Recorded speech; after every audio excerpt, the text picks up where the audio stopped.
How did you first meet Tupac, my man? Oh man, very great question. Met Tupac in I believe it was 1989. 80 no, yeah, it was like 90ish around that time. And maybe it was 90. Man, those years 89, 99, tricky. Point is, I met him in WBLS, right? I met him in WBLS. Nice and Smooth had an interview with Wendy Williams at the time. And so we go in, we do our interview, and when we come out, he's in the reception area. And, Pac, he was very energetic, you know what I'm saying? So imagine this, we come out of the interview, and he just walks up, he go, "Hey, yo, my name is Tupac, yo, y'all my niggas," right? So I'm like, "Oh, all right, what's up, my nigga?" I give him a pound, right? He said, "Yo, listen," he said, "I rap," he said, "but I'm an actor," he said, "and I'm coming out in this movie called Juice." So I said, "Word?" He said, "And I say one of y'all rhymes in the movie." So now that's so weird. Like I'm looking at him going, "What?" Like imagine somebody walk up to you and tell you this all at one time. I said one of your rhymes in the movie. So I'm like, "Word? Okay." So he said, "Now watch, when you see the movie," he said, "it's gonna be a scene when I come around the corner and I'm getting ready to go up in the this bar, and these cats are robbing the bar. And when I come around the corner, I go, Dizzy Gillespie plays the sax. Me, myself, I love the max." And it was from our song, Funky View. So I was just like, all right. And so, so at that moment, that was cool. Gave him a pound. He went in and did his interview. Then we chilled. And, because I'm a foodie, man. I'm a food head. So we up in WBLS. So I start ordering pizza and shit. You know what I'm saying? Because we just having fun. That's some New York shit. So I'm ordering pizza pies and we drinking. We staying up in BLS like it's our spot. And then he did his interview and then he came back out. And we started talking some more. So that's how we actually got a chance to exchange math and all of that. And so while I'm with him, we talking. And by the time we get downstairs, he gets a call. So I guess when he did Juice or whatever, however it was, Juice wasn't even out yet. I guess that's how the movie game worked. Juice wasn't even out yet, and he got a call from his agent or his manager or whatever saying that he was about to audition with Janet Jackson. So it was crazy. We were talking. Pac was deep too, because now as I reflect, when we were talking in the reception area and we eating the pizza and shit, he come back. I'm like, "Yo, nigga, take some pizza," right? So he just like, he looking at me like, "Yo, this nigga's crazy." I'm like, "Come on, man, fuck that," right? But we chopping it up. And now I distinctly remember, while we were talking, he called his moms. Like his mom, come on, Afeni, Shakur? No, that's ultimate warrior status. She's the best that ever did it. Please, please. So, but he had such a communication and relationship with, peace and blessings be upon her as well. I never saw nothing like that. She was like the walking embodiment of him, or should I say he was of her, in a male frame. But the point was, I remember him calling him and saying, "Hey, yo, Ma, I'm in the WBLS," and he's just talking, I'm with Smooth, I'm with Nice and Smooth, and he's talking, I was just like, yo, this dude is interesting.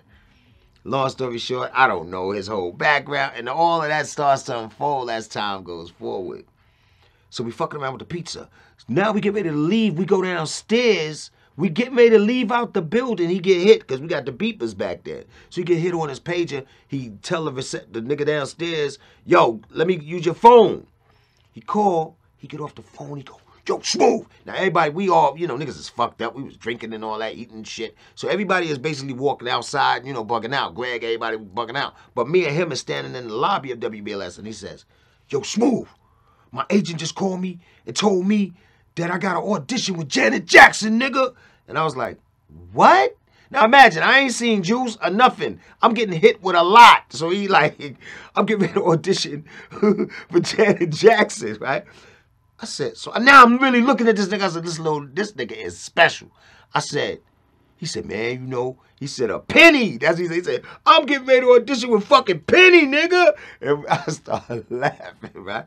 I looked at him, I said, "You gonna get that shit, homie." He said, "Man, I hope so, man. I hope so." I said, "Trust me, you gonna get it. Because I saw his whole energy in his anime. The way the nigga just was so animated. I said, you gonna get it, nigga. And he was like, all right. I was like, yo, let's stay in contact. And we kept it moving, you know. But that day was crazy. And then, of course, he got Poetic Justice and all that. I'm going to come back to Poetic Justice, too, because we end up getting on the soundtrack with this nigga. It's crazy. Go ahead, continue. So tell me how that came about, my man. Poetic Justice. Okay. Y'all get it on the soundtrack. Give me the play-by-play. Oh, man, that shit was special. It was amazing. Let me run this one down to you. So now imagine. So, again, go back to that lobby, the lobby of WBLS. I say to him, he has not yet done the audition. I see it on him. I said, dude, you going to get that shit. Bam. Months go by. Every time I came to L.A., I would hit him. So now, fast forward, this is like we're working on our third album. We're working on the third Nice and Smooth studio album. So we decided to come to L.A. and record out there so we could get some, you know, some clarity and don't have a lot of distractions, you know what I'm saying? Because our fucking studio sessions in New York started to turn into parties, you know what I'm saying? So it was like, nah. So, bam, come out here and we start putting in that work. So when I got out here, I would hit him. Yo, Pop, we in Cali. Oh, word, nigga, where you at? You know, whatever he'd come through. So I hit him, and he was like, yo, nigga, I got it. I said, as I knew you would. He was like, yeah, nigga. So he started going into his shit. He was like, yo. He said, man, I went through some shit. I kissed her. And I said, word? He said, oh, man. I was like, my nigga. So we laughing, we fucking out about all that, right? So I got to say this. Because, you know, I started out in the music industry with Bobby Brown. And him and Tupac both told me the same shit about Janet. All due respect to Janet. Janet icon, love Janet and all this other shit. I met her one time. Bam. But here's the point. Both of them said that just as they really got to thinking they was getting to know her and feeling like it was a chance for the intimacy and getting private information such as phone numbers and all this other shit and interacting, just when they both got to that point, she disappeared. So the point was, he was like, yeah, I kissed her on the set and all of that, boom, boom, boom, boom, boom. Then the next time we kicked it, he said, oh, no, I'm bagging Janet. Fuck that. I think she feeling me. You know, I was like, whoa, nigga. That would have been some shit. Pac and Janet. So I'm like, get her, nigga. I'm like, go, Tiger. So the thing is, so time go on. And the next thing you know, when I talked to him again, he was like, I said, yo, so what's up with Janet, nigga? He said, oh, nigga. He said, man, everything was going cool. He said, then one day I called her and her number was changed. That shit was like, doo-doo-doo. He said, man, her number changed. I couldn't find her. And Bobby told me the same exact shit years before.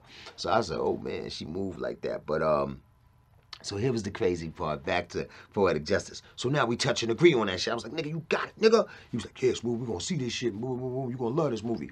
I'm like, dope. Now, mind you, so now we're working in this studio called Larrabee. And Larrabee at the time was owned by Prince Roger Nelson, nigga. So we had a song that called Sky's the Limit. And Greg was the studio head, nigga. Like, he always found out about the studios and all of that shit. That was his thing. That was his bag. So one day he called me and said, yo, man, I found the studio in California and Prince owned it. Now, we had did a song, and one of the things that clicked the magic between me and Greg was that a lot of times we, you know, it was like touch and agree. You know, it's like, yo, you like that? I like that. Let's do it. So there was a song, you know, actually Prince's first single, I Want to Be Your Lover. I want to be your lover. So that was one of my favorite songs. That was one of Greg's favorite songs. So we agreed we were going to do it. And we ended up calling it Sky's the Limit. So, she said it would only be fitting to record it in Prince's studio in California. That's how we was thinking. Bam. We come out here, we book the time, blah, blah, blah, blah. So as we're recording in that studio, we have another friend. Shout out to Craig Frazier. My man Craig Frazier, he comes through to one of the sessions. And while we're there, because I'm going to wrap all of this, I'm going to bring all of this shit in. While he's there, he's sitting there. He's been there for a few days. He's been coming to the sessions, and he's watching us mix and whatever. Now, at this particular time, Greg had ended up going back to New York because he had a little scenario with his G at that time. Yo, Smooth, I got to go make things right, my nigga. I was like, do what you got to do, my nigga. Long as you got the mental freedom. We had laid a lot of the bulk of the shit, so I was like, go handle your handle, nigga. He flies to New York for like 10 days. I'm there. Nigga, within that 10 days, everybody started coming to the studio. I said, what the fuck is going on? So here we go. We up in there, and, you know, I'm busting my pen. We bugging, you know, figuring shit out. Craig Frazier comes over. So Craig Frazier, now all of this is leading up to the fact that I had no idea that Craig Frazier worked for John Singleton. Peace and blessed be upon him. Now, Craig Frazier was my friend from New York. So I'm like, yeah, you live in California? But I don't know. He working for John Singleton. So he come to the session, and when he comes in, I'm playing this song called Cash in My Hand. And it was like, I need a honey to give me some love, to give me the isms, to put the cash in my hand. Right? So we had just did it. So I'm listening to it, and my shout out to D. Anthony, my engineer is mixing it. Bam! Craig is sitting there. So I'm listening to it. I'm like, yeah, oh no, bring that out, bring that bass out, we talking. And something say, look over your shoulder. So I look over, I feel my fucking spidey senses tingling. I look over my shoulder. My nigga Craig got the fucking phone up to the speaker. So I'm like, what the fuck? Like, that, nigga, your music is your baby, nigga. I'm like, who you letting hear my shit, nigga? So he got the phone up to the speaker, but it's John Singleton. Cause this is what it was. A time was going on, and he said, yo, Smooth, what time is it? When I told him, he said, oh man, I'm fucking up. I'm late for work. Like that. So I said, oh, nigga. I said, well, you know where I'm nigga, I'm here. I'm rolling up an L, smoking. So I just turned my back on him. When I turned back around, he got the fucking phone up to the joint. So I'm like, what the fuck is you doing? So he goes, yo, Smooth, it's John Singleton. I was like, John Singleton? He said he want to talk to you. He hands me the phone. John Singleton get on the phone. He goes, yo, first of all, it is a pleasure. My favorite song, he goes back to, my favorite song, Funky For You, y'all first album. He said, got me through college and all that. So I'm like, word? My man. He said, do you mind if I come to the session? I said, hell yeah. So John comes to the session, nigga. So by the time he get there, we on other songs and we playing other shit. And he come and he sit down, we give him a pound, he's sitting there. And he goes, yo, let me hear that song again that Craig was playing over the phone. So I said, oh yeah, that's called Cash in My Hand. So I play it. And nigga John Singles was sitting there. He was like, yo, I fucking love that shit. He said, who do I have to talk to about getting this on the Poetic Justice soundtrack? Now I'm fucked up. I'm like, moi, nigga, you talk to me, because we own our publishing. You know what I'm saying? At that time, we own our... I said, moi, you have no one else to talk to, my friend. What do you want to do? So that nigga was like, oh, boom, boom, boom, I'll give you 40 bands and all. I was like, 40 quick bands? My man! Give him a pound. That nigga said, yo, John Singleton was so fucking cold. He said, come tomorrow. Gave his number. Come to the office tomorrow by 1, and I'll give you the first half. I was just like, my motherfucking man. Next thing you know, nigga, I got 20 racks. I called this nigga Greg. I was like, nigga, guess what happened? You know what I'm saying? So it just was crazy. So now, by the time Pac come to see me, I'm like, nigga, I'm on this, we on the soundtrack. He like, yeah. It just, oh man, everything just kept, it just was like that snowball effect, man. That shit was crazy, bro. Yeah. I gotta tell you this too, real quick. This is for motherfuckers that wanna do nostalgia and catch fine points. When you see the movie, we were always shouting each other. Like, I have a music video called Return of the Hip Hop Freaks. And when you see Return of the Hip Hop Freaks, you'll see a picture of Tupac. Like, so while I'm rhyming, I got a picture of Tupac behind me. In the movie Poetic Justice, there's another scene where he comes back from a trip or whatever.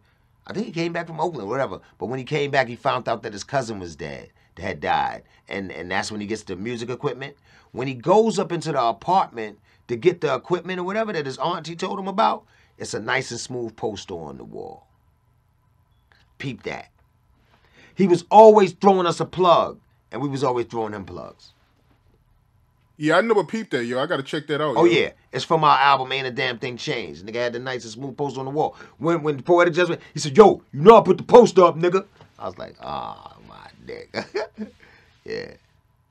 Yeah, man, and that was a solid move by by John Singleton, giving y'all $40,000 for the soundtrack. That was Yeah. actually dope, yo. Yeah, that was a good amount of money. Yeah, you fucking right. Especially in the 90s.